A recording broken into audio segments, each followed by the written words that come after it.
Well, Australia have announced their squad for the first Ashes test against England. Surprisingly, there are some decisions that George Bailey had to defend in front of reporters in Australia for the first test match that takes place at the Optus Stadium in Perth. Once again, we see experience is the hallmark, but the major decision, Steve Smith returns as skipper for Australia as Pat Cummins is not available due to injury, and he's been sidelined. But apart from that, still much in this squad as well, as Mitchell Starc and Nathan Lyon alongside Usman Khawaja, and then Josh Hazlewood, the veterans, still in there as well, and alongside Alex Carey, who's got a bit of experience, and Marnus Labuschagne returns to Australian Test colours once again. I'm Ahmed Nawaz. You're watching The Scoreboard, coming to you live on our platform of Pakistan TV from our Islamabad studios. We, of course, talk about the Ashes in detail and how George Bailey was able to defend, not including the sensation Sam Constas. But then again, there's more to the story as well. But apart from that, we're discussing more things. Let's take a look at our other top stories as well. From there onwards, we move on to a major decision that has come from the International Cricket Council. The drama of the Asia Cup has now been laid to rest because the ICC have finally made their decision regarding disciplinary action against players as well. Haris Rauf has been suspended for 2 games. That means that he is going to miss both matches. He missed the first one-day international against South Africa, and he's going to miss the second one as well. Elsewhere, Surya Kumar Yadav, the Indian T20 skipper, has been reprimanded with 30% of his match fee and demerit points as well, 2 demerit points to him, alongside Saibzada Farhan, who has also been reprimanded with demerit points as well and has been given an official warning, alongside Jasprit Bumrah, who suffers the same fate as well. Arshdeep Singh, however, has been declared not guilty, and of course he has been released without any charges. But then again, once again, the ICC has stressed upon players and skippers of both teams to make sure that sportsman spirit and the ICC code of conduct is followed in full letter and spirit. So of course we had to give you the update about this as well. Then we move on to the ODI series between Pakistan and South Africa, where the first one international in Faisalabad concluded in dramatic fashion. Pakistan once again made sure that everybody bit their nails and their fingers off. I mean, what should have been an easy chase almost gave us a heart attack because the ball started gripping in the second innings. But I'm not too savvy about if you're playing an innings which is remarkable, you're scoring a half century, and I'll always be a fan of finishing games. If you're not finishing games, and a needless shot by Salman Ali Agha, let me be a bit of a critic here, that was not needed. You already scored a 4 off that delivery, and then trying to hit a 6 probably not needed. You could have gone on. And you know, surprisingly, I was watching the match with my father, who became very, very aggressive, who thought that we could probably take singles and doubles and win this game instead of going for 6s. And I agree with him, but he was absolutely furious when he saw Salman Ali Agha getting out. Then he saw Hassan Nawaz getting out. I almost thought my TV is going to be broken. Then he saw Mohammad Nawaz getting out. Another drama unfolded. So my father was absolutely furious. So we, of course, talk about this game in detail as well. For South Africa, I would only say captaincy was absolutely poor. Not having Corbin Bosch bowling his complete overs, he bowled only 6.2 overs. Then Lizard Williams not bowling his complete overs. George Lind had still 1 more over to go. I think the captaincy was just all over the place from Bretsky. Then we move on and we discuss Pakistan hosting their first ever ATP event. It's a monumental occasion for tennis in Pakistan. This event takes place in Islamabad. International participation also on the cards as well. This is going to be a major boost for sports tourism. In a press conference, the president of the Pakistan Tennis Federation, Mr. AISAM-UL-HAQ Qureshi, highlighted all the dynamics of this competition and this tournament that takes place, and also a historic moment for Pakistan tennis, which he highlighted in this press conference as well. So we discussed this in detail, and what a proud moment for Pakistan Tennis Federation. Then we move on and we give you some major news, as there's been a lot of talk about Cristiano Ronaldo, that when will the time come for this stalwart, but finally he has broken the ice, and he has now been very vocal about this. For the very first time, he's discussed his retirement. He said that that can come anytime soon. He also said that football is the only thing I've ever loved, and there might be tears in my eyes, but every great thing must come to an end. And he once again highlighted, I personally think he's eyeing the FIFA World Cup next year. and after that he's probably going to, because that's one trophy he really wants. So if he's able to do that or not, I think this will be his last international appearance, followed by club football as well. So we talk about that in detail and give you all the details, but him mentioning that it's pretty much near will be probably a heartbreak for a golden generation of football as well. That's what we're discussing and much more. Time now to start the show. We discuss Ashes in detail. Joining us in studios is international cricketer, broadcaster, presenter and sports expert and fellow anchor ASIF Ahmed. Assalamu alaikum, sir. How are you? I'm good. How about yourself? I'm very well. I'm very excited. Ashes is that one time of the year where I'm very much excited. But let's talk about the Australian squad first of all. Not having Pat Cummins, I think, is a major blow captaincy-wise, but they have Steve Smith. I think he's an equally good captain. Well, Ahmed, I would like to highlight a couple of things right before, if you ask me about the squad. The first thing is that Mitchell Starc announced the retirement from the white ball cricket, and he said that I'll play red ball cricket for my nation. The second thing, Pat Cummins, from last couple of months, he was not feeling well. He was injured. He didn't take any sort of risk, didn't play white ball cricket, and said that I'll be perfect for the upcoming a test match series against England, which is called Ashes, and this is the part of the World Test Championship as well. And the third thing, which is really important, and it's a learning process for Pakistanis as well, that they announced a 15-member squad. Out of 15, 14 were representing their domestic cricket for the respective states, and then they called for the national duties. They're currently playing, yes. Yeah, so this is called the importance of domestic cricket. Now coming back to the question which you asked me, that yes, Steve Smith, if you ask me about his experience, each and everything, the confidence, he's a match-winning guy. He's a tremendous guy. Everybody knows that his performances for the Australia, the one thing. Secondly, I think that when there is no Pat Cummins, then who is leading the fast bowling squad? That is, of course, Mitchell Starc. They have Cameron Green, and then, of course, Scott Boland. And I'm a big fan of Scott Boland. Yes, and then Josh Hazelwood. So if Cameron Green is there, he's a very good, handy all-rounder. But I require his performances in the bowling, because the Pat Cummins is not there. They have a very good batting squad. Once again, they're bringing a new guy, Jack Weatherald. His age is 31. He played 71 first-class games. Guys, this is the importance of the first-class cricket. And they dropped their senior players.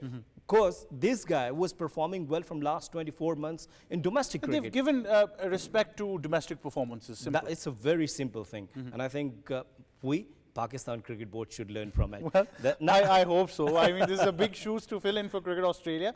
But, you know, they've also axed sensation like Sam Constas, who was a media buzz. Everybody's talking about them.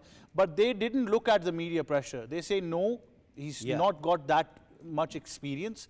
We want to start with an experienced lineup. And that's why they brought a guy who played 71 first-class games. One thing. The second thing is that Marnus Labuschagne, he was not performing well.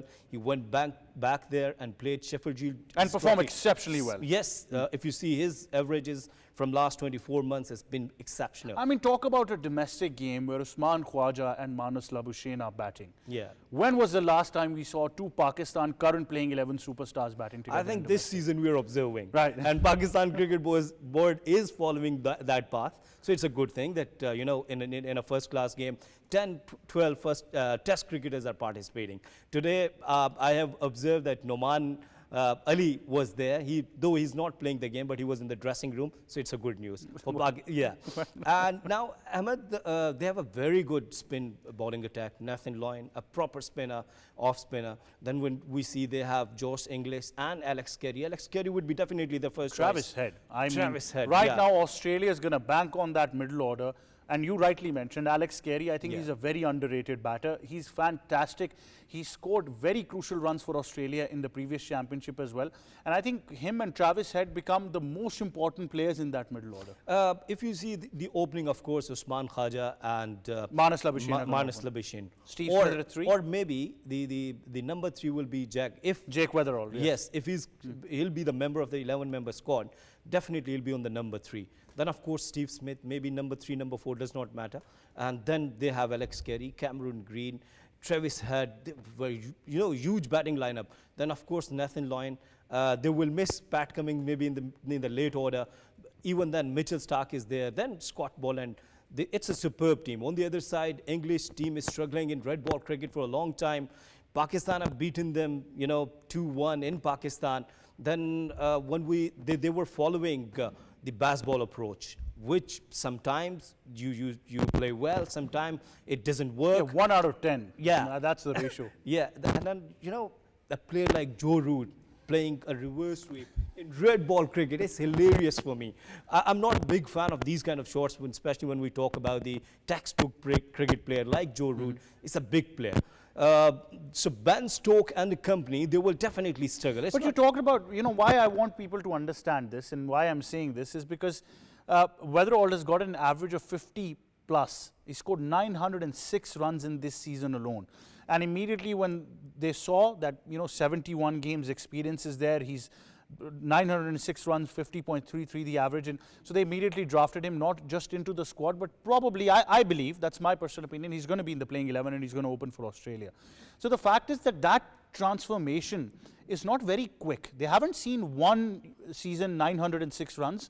They've seen 71 matches in total. Yes, it's a long effort.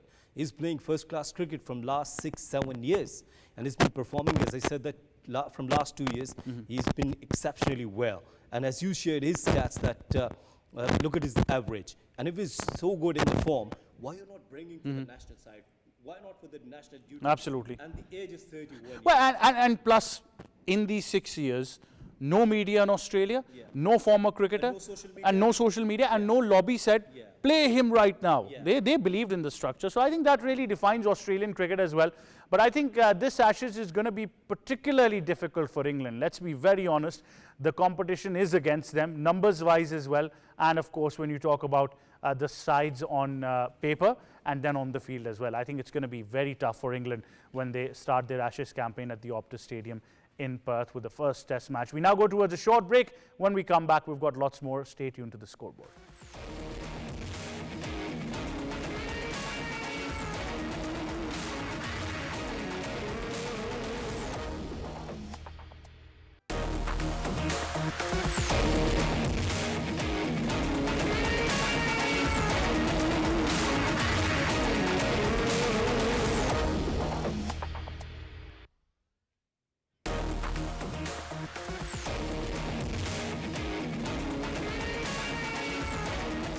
Well, the discussion on the test match is going to continue because obviously it's the Ashes. I think it's better than any form of cricket that we've ever seen. But before we do that, we've got some major news to share with you like we did in our introduction as well, which is the top story right now. And it's big news for Pakistan, that Pakistan is all set to host the very first ATP tournament in Pakistan. This is a monumental occasion for the Pakistan Tennis Federation and everyone that has been involved with this as well. To discuss it further, we're very honored to be joined by the President of the Pakistan Tennis Federation, Mr. AISAM-UL-HAQ Qureshi. Assalamu alaikum and welcome to the show, sir. How are you?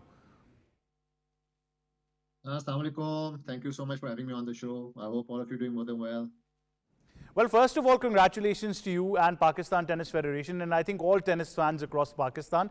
It's a historic moment. What would you like to tell us, first of all, about this tournament? First of all, obviously, as you said, a historic moment for Pakistan tennis, not just for Pakistan tennis, but actually for Pakistan as well. I think it's a big mega event and historical event for all the sports lovers in Pakistan, and especially the tennis lovers. I've been trying very hard for the past 2 years. Convincing ATP for us to hold a challenger, ATP Tour Challenger, and the first ATP event in Pakistan history.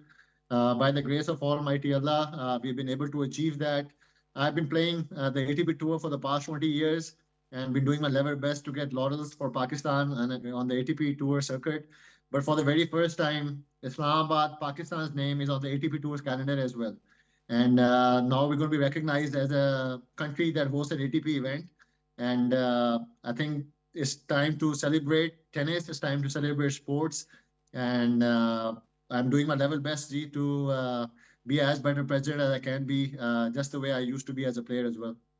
Well, you certainly hit an ace, but this time on the tennis diplomacy front. So we will call it another ace from you. But what were some of the negotiations that went through? Because like you said, that it took a lot to convince the ATP.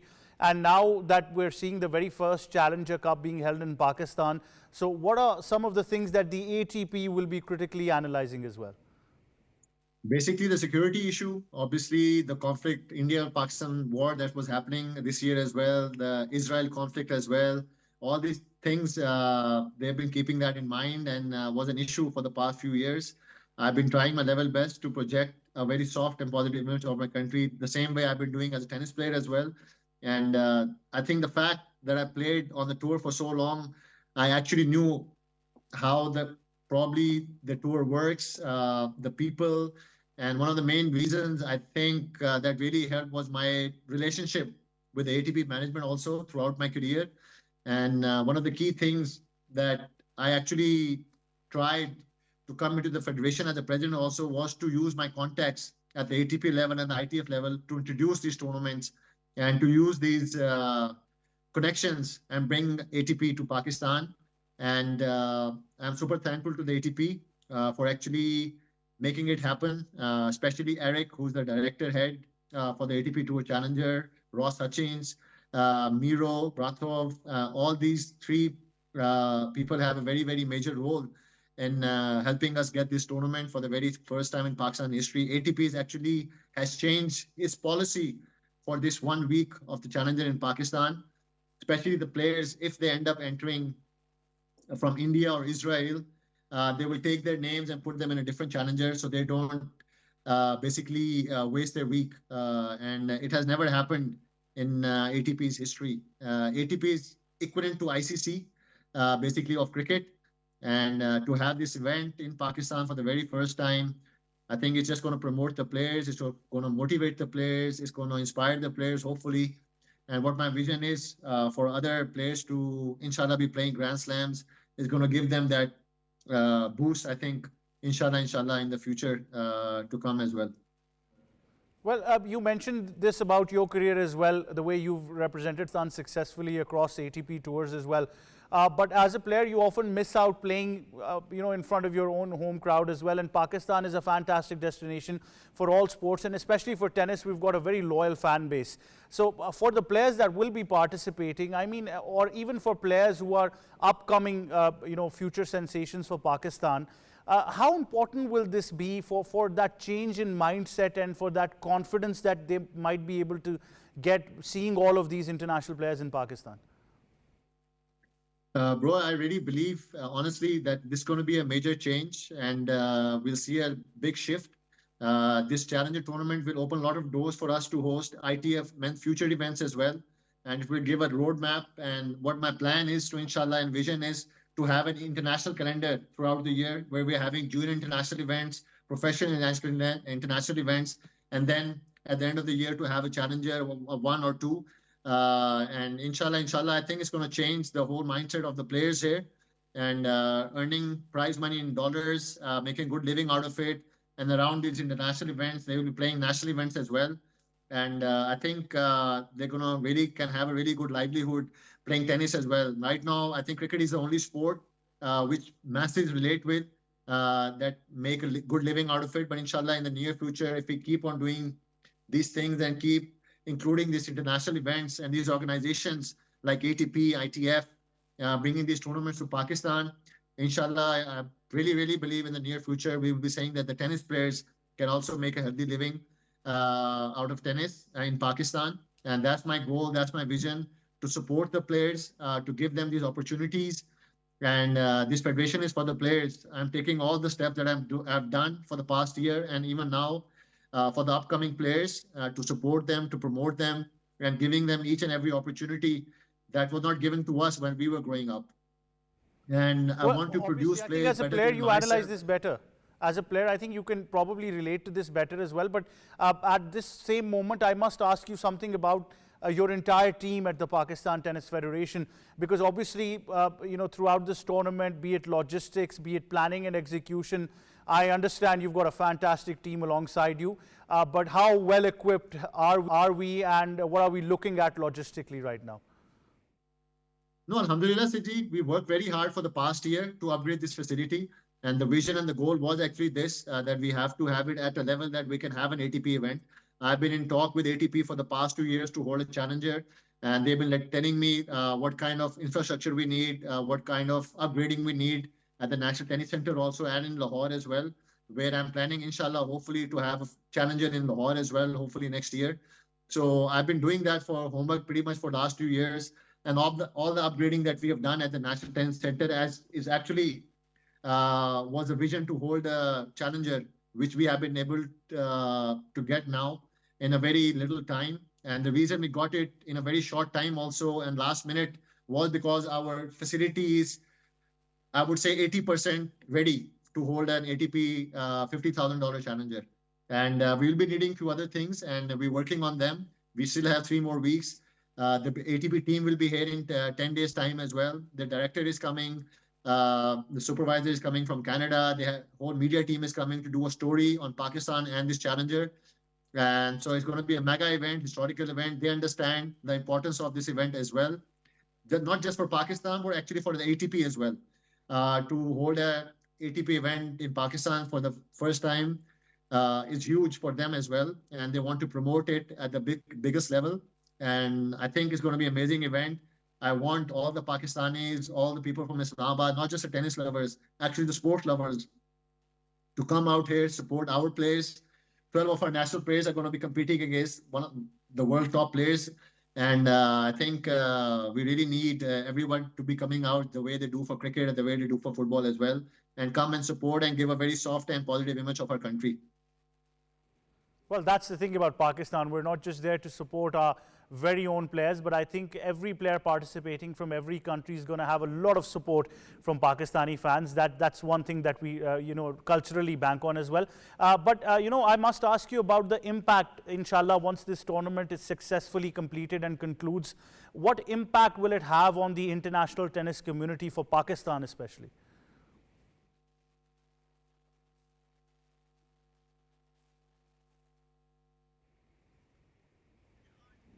I think I'm having trouble hearing Assam. Assam, can you hear me, sir? For No, me, I think we're having I trouble. think the Hear you, yes, sir. for me, the biggest goal is about the image of our country, to show them that we are a sports-loving nation. We are friendly people, we are loving people, and we love sports, whether it's cricket, football, tennis. And to hold this event, I think it's going to be a major boost for Pakistan and for Pakistan tennis as well. And to put Pakistan on an ATP calendar and map, I think is really huge. And we can feel very proud that we'll be hosting an ATP event. And inshallah, I really see a very bright future for our tennis players as well. And I think it's going to be very, very motivating and inspiring for all the national players here in Pakistan.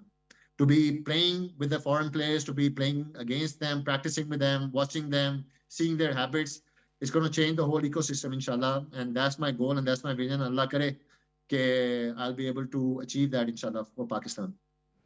Well, I remember during your career, you said that, sports can build bridges where often even politics can't. So I guess those bridges are now being built all the way to the international community as well. But I think you've also mentioned the part where everybody can get involved with this as well, because obviously Pakistan Tennis Federation at the moment has got its doors open to all fans as well, and especially for young young children alongside their parents. Parents want young children to be inspired by seeing all of these players here as well. So, just going throughout this tournament, there's going to be a lot of buzz in Islamabad, but there is also a cultural side to it as well. You've been able to represent Pakistan's culture as an ambassador and take it throughout the world. But once these players come from all over the world, what's the cultural impact that we're going to see? That's what we're planning on doing. We're trying to make it a festival. And I really, really want all these foreign players to get the whole essence of our country, of our culture, of our cities, of our provinces. And we're planning on doing certain activities that they get to see the whole culture of Pakistan, inshallah. And that they come again next year and they talk positively about Pakistan, so we can have even more international events in Pakistan, tennis related. And doing my level best as an ambassador of my nation and to represent the green flag, whether as a player, as a president. I think it's our obligation to do that. And inshallah, I think through this mega historical ATP event, I think inshallah we'll be able to do that. And it's going to be a win-win for Pakistan, inshallah. I'm very, very I would say, confident about that. Well, you reached 27 ATP finals and you won 18 doubles titles in ATP tours as well. So I think, can we just call this one a 19th now, because this is a huge achievement? You can call it maybe. I think probably the biggest one, to be honest. And I would feel really proud of it and feel very happy as well that I've been able to bring that. And my goal and my vision actually is to be a better president than I ever was as a player. And that's how I've been doing, at least in my office for the past year and a half. And this ATP Challenger obviously is going to be a huge milestone, not just for Pakistan tennis, but actually for the Pakistan sports as well. And I just hope all the governing bodies, whether it's Pakistan Sports Board, Pakistan Olympic Association, even the government of Pakistan, understands basically the impact of this thing, what's going to be happening now in a few weeks' time. And we'll appreciate that. And inshallah, we'll help and support Pakistan and for Pakistan tennis well, and Pakistan players also, inshallah, inshallah. Inshallah, we hope so. Thank you very much, Mr. President, for joining us. And once again, all the best for this tournament. Take care, Ji. Thank you very much. There you go. That was the president of the Pakistan Federation, our very own ASAM-UL-HAQ Qureshi, and he's highlighted and he's requested all of you, and I would once again request all of you as well, to go out there, be part of this tournament, because I know Pakistanis just don't support Pakistanis. They're going to be cheering for every player that is participating, and nonetheless, I think this is going to be a festival. But history has been made. The very first ATP Challenger Cup to happen in Pakistan, and probably a doorway now to many future international events in Pakistan as well. Now, of course, we take your focus back to Test cricket. I have been waiting to ask ASIF this, because we've discussed many aspects, but one of them has been where George Bailey defended not including Sam Constas. Now, his statement is very interesting. If I just, am able to read that statement to you as well. So he says, I feel for Sammy, I feel like at the moment, if he faints, it's a headline, but everything he does is a headline. He says, it's not going to be linear. No one's passage through the career is linear, but the message is just to keep it simple, score runs and bat for long as possible for New South Wales, and maybe he can improve even further. Well, I think that take it really positive, and I appreciate that the way he was answering to the presses, to the media, and all of the journalists, they have asked very vocal questions, and I appreciate their media. They were not shouting, they were just asking some very good questions. Very good questions. Yeah, that's the point. And the way George Bailey says, it's very simple. Go to the South Wales, play domestic cricket, perform, and come back to the Australian cricket side. It is quite important that if you are performing well for your domestic side and you're making runs, taking wickets, it's not like that you're making a social media hype, or some groups, they're supporting you, or maybe the big bash owners, they are just asking. But even that whole philosophy, I mean, if you study Sam Constas' debut against India, so primarily his task was not just to come and score runs. They used him as a psychological distraction for India. I mean, look at the thought going in that the entire India would be focused on him doing these sorts of things and will be able to distract them. Well, Ahmed, these are the tactics. Normally, the cricketers, they use in Test cricket, especially the longer format. It's a 5-day game. It's a test of your nerves. If you have a strong nerves, definitely you perform well. And you rightly used a very good word, the distraction for the Indian cricketers like Virat Kohli, like Rohit Sharma, like Shubman Gill and some other players. If they're performing well, I do remember that once Saeed Ajmal told in an interview that we used a player, Azhar Ali, who used to stand at the short leg and just shouting to the batter and just asking some different question to the batter to distract him. So it's a strategy, it's a tactics. Everybody does this, and every teams, every team utilize their players like this. The Australians are very cheeky about this. Yeah. I remember an incident with Shane Warne where they weren't getting a wicket, and I don't remember, I think was he the skipper or someone else? I think it was the skipper, maybe we're talking about the Great War. So Warne went to the other side and said, we had nothing to discuss. So I kept on asking, what do you have for dinner? What are you doing after this? How was your last week? did you actually go out fishing as well? And he said, I came back and I bowled and the batter was distracted. You didn't know what the planning was and he got out. So I think the Australians are very cheeky about this. See, not only Australian, but the Indians also. You do remember that what happened in the 1992 World Cup where Javed Miandad was jumping there against Kieran Moray. He was just shouting. Not only this, let me give you an example that the former English cricketer, I forgot his name, but I do remember the name. He mentioned Jack Russell, the wicketkeeper who used to wear glasses, if you do remember, with big mustache. And he said that to make some disturbance for the batter, he didn't brush his teeth for 4 days. This kind of things they're happening in cricket. And I was quite astonished that I have to do some damage control. ASIF is not at all endorsing not brushing your teeth. Please don't do that. So I mean, this has happened in the Test cricket. It happened, and it has reported as recently, you know, that what the English cricketers. But let's look at the other side of the picture. We've been talking a lot about Australia. We've got to talk about England as well. I think a lot of England's ratio for success is once again, not for the first time, going to come down to how Ben Stokes reacts. Ben Stokes is a match-winning player. Ben Stokes already proved himself that not only with the bat, with the ball as well. And then, of course, Jofra Archer.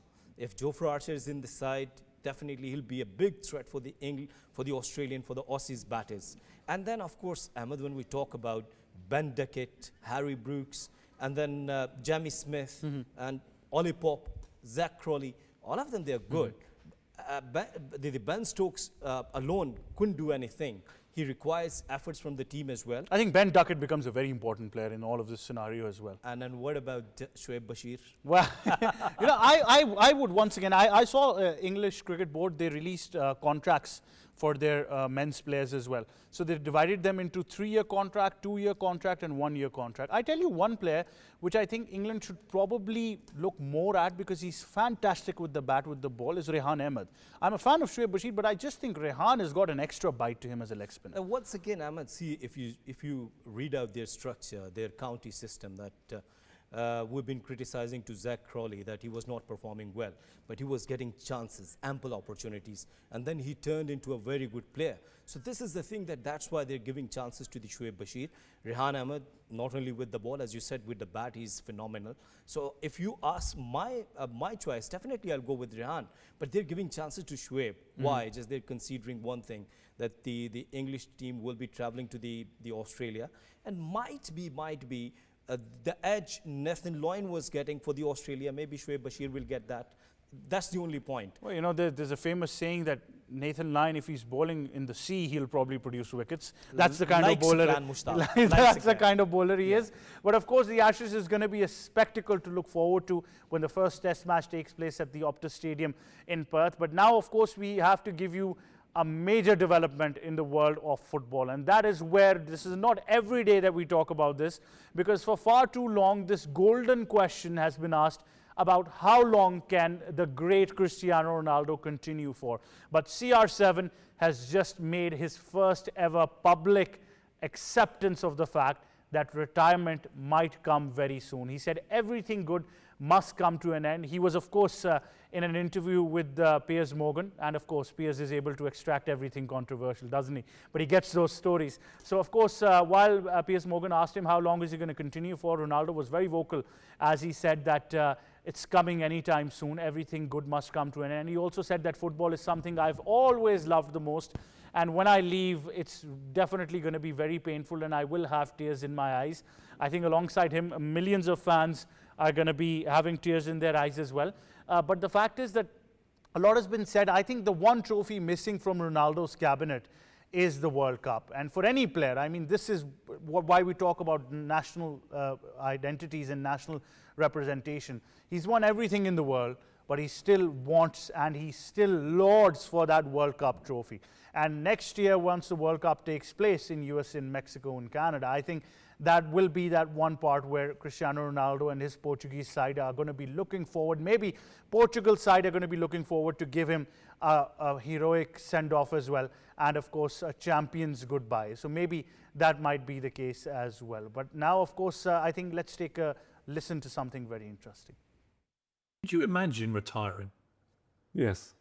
Have you got in your head an age when that may happen? soon, but I think I will be prepared. Will be tough, of course. Will be difficult, yes. Probably I will cry, yes. Yeah, normal. And I'm easy guy to cry. I'm not keep my feelings. I'm honest. I'm open person. Oh, you are? Yes. Will be very, very difficult, yes.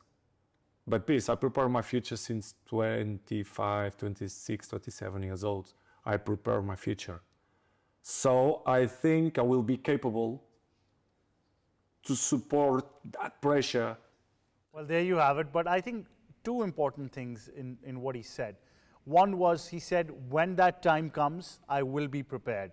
So this is a player who's built his entire career on the preparation of how he wants to say goodbye to the sport that he's loved the most. And second important thing where he says that now it's time for me to focus on my family as well. So I think this is a player who's lived, and he's basically everything he's touched has turned into gold. So I think that is very important that we talk about how that preparation is going to go as well. And even in a recent interview, he also answered the question about him and Messi as well. I think that's very, very important. But that being said, Ronaldo's always been someone who's been very focused on the fact that how he wants to spend his retirement life as well. Let's take a listen to that. Nothing will be compared. That the adrenaline that we have for football to score a goal will gone this way. But as I say, everything have the beginning, everything have the end. So I think I will be prepared. I think. But I have other passions. I'm gonna have more time for me. I'm gonna have more time for my family, to raise my kids, especially the Bella that I have 3 years old, that I start to feel when I travel and stay so many days in a hotel with the team, kind of a rush. I want to follow Cristiano Jr. because he's in the moment of the age that they're a little bit stupid, they do stupid things. Normal, because I did the same. I want to, Matteo, that I love football as well.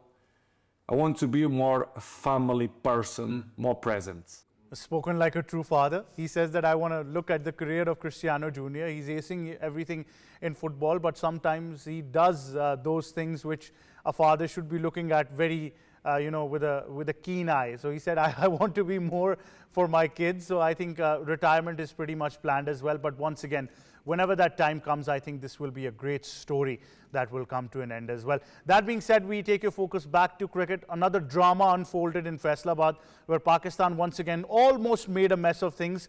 But thankfully, Mohammad Nawaz hit a 6 off a ball that was probably the worst ball in the spell of his opponent bowler. And that went for a 6, and Pakistan was able to salvage a major victory as well. So I think that is something that we are talking about, the Faisalabad game. But ASIF Ahmed almost gave a lot of people heart attacks. Were you enjoying that? I was sitting with my father, and he was furious, but I applaud his wisdom. He said, you don't need to hit those 6s. You can do everything very, very simply. Well, I think that the entire nation now understands the importance of singles apart from Pakistan cricket team. Everybody knows that how important this is. And everything was perfect. The two guys, they really disappointed me. One of them is the Fakhar Zaman. Once again, you crossed 40.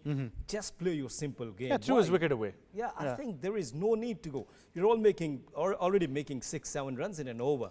So where is the game awareness? And then, of course, Salman Ali, as you said, that he played a very reckless shot. That wasn't the need of that time. So we do require the players who understands the scenario, that what's going on. And then, of course, that the failure is there of Babar Azam. And the people, they're not enjoying because, everybody's chanting slogans, Babar, Babar, Babar. But Babar is not realizing that what is going on. Rest, we should talk about the Shaheen Shah Afridi spell. It wasn't impressive, though Naseem Shah was good. Excellent. Yeah. I would say excellent, because he's the reason why Pakistan managed to restrict them. Otherwise, I thought 300, and if it was 320, I think South Africa would have won the game. Even it was even 290. Two more runs. Yes, probably, yes. And in the end, Mohammad Nawaz, he hit a very good 6 down the track, and then when you're getting a very quick delivery, and you're a left-handed batter, you're a left-handed batter, and if you're hitting over the bowler's head, it's a proper cricketing shot. But Nawaz will never disappoint. Be it this one or that one, Nawaz will never disappoint. But let me ask you a trick question right now. A trick question. Salman Ali Agha performed well. He should have finished the game. Obviously, we always discuss the fact. But it's not the first time I'm seeing a skipper in another format performing well in another format, where I think that maybe he should have been here as a skipper and not there. It's a very good question that he didn't perform well in T20. Apart from one game, he made 30, 40 odd runs, and then, of course, then you know that there was a big failure. And in ODI, in the one-day internationals, he scored a 50. But when we talk about the match finishers, we do not have that. Your question, I think you should ask this to Mohsin Naqvi. No, I'm asking to you. I think both skippers should probably, could have been swapped and maybe would have seen better results. But things with Pakistan cricket and captaincy or maybe are a bit you will difficult. See a new captain in the upcoming T20 series. I don't want that. I absolutely don't want that. But thank you very much, Thank you. K. Asif, for joining us. The cheeky man K. Asif is. He will always be witty. But I think one thing is for sure. Pakistan, for me, should go with a clean sweep now. For South Africa, I'm very disappointed with the captaincy of Bretsky, but I think lack of experience certainly was there as well. We'll leave it at that. That's all we have time for. From me and the entire team of The Scoreboard, it's goodbye for now.